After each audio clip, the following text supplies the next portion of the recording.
Cajun Sports here with the coach of Sankofa Charter High School's basketball program. Isaiah, I just finished with two of you guys, Scott and Khalil, and we had a real interesting conversation. You know, I asked those guys. Scott told me he's been here since 10th grade. 10th grade. And Khalil's been here the whole way. Yeah, since fourth or third. So I asked them point blank, I said, did it ever cross your mind to transfer? Yeah, of course it has. They told me it didn't. Yeah, right. They said never. The brotherhood is strong. The brotherhood is strong. They want to win the championship here. Yeah.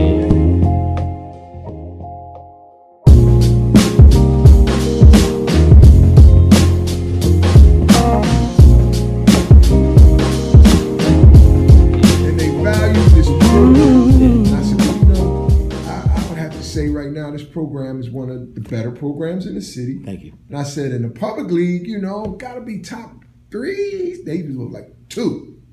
I said, oh, you claiming that? They said, yes, top 2. Talk to the audience about what you had in mind when you were trying to build this culture, build this program, that something that would make it stand out and be a little different. Because you and I know we got kids changing schools mid-year, every time. But that doesn't seem to be an issue here. What is it about Sankofa and what you're building here in this basketball? I mean, I think the first thing in the midst of like the culture is just trust, right? Like, so for me, it's always more important that we have a culture and an atmosphere that promotes transitioning effectively from being a young man to a man over winning.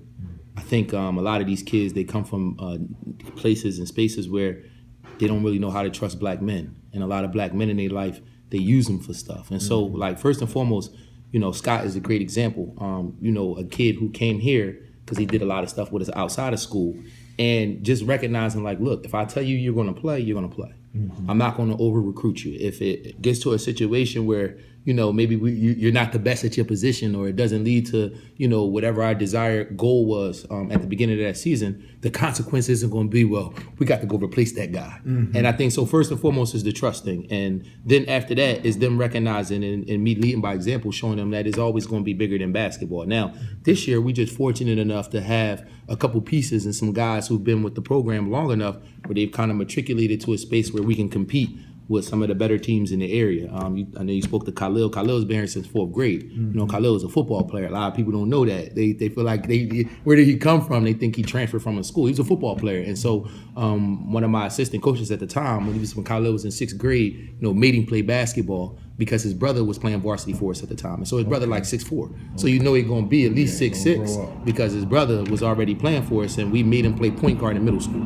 So you sitting in the middle school classroom right now, our middle school coach made him play point guard 6th grade, 7th grade, 8th grade. So when people say Khalil Turner's not a point guard, we just laugh because he played point guard more than any other position. He absolutely self-identified as a point guard. He thinks the game that way. And so the thing is that he you know, he might not be your traditional Tim Hardaway, great handle, short and fast type of player, but when, you know, Draymond Green is a point guard. Yes. He thinks the game like a point guard. You might list him at power forward, but the way he thinks and the way he plays the game, he's a pass-first guy who thinks like a point guard. Even watching Lil play, probably a couple times you cringe like, shoot it. Yes. But that's Lil. He's an unselfish guy.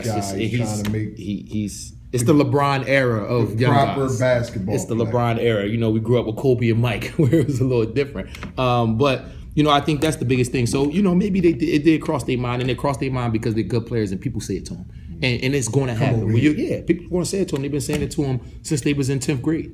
And I think that what we have is something that's special, whereas though our alumni, you know, our alumni is big here. They come back, they work with the guys, they spend time with the guys. And I think once you feel like you're a part of that family, and then, you know, it's the African Center School, so we respect history. You know, these guys got out, they've already made history. You know, Lil and Scott and Kobe and Savage, you know, their class in 10th grade, they won, for us, the first time a team won single A for District 12. So they won single A their 10th grade year. They won single A their 11th grade year. They've been states every year. They made the playoffs their 9th grade year.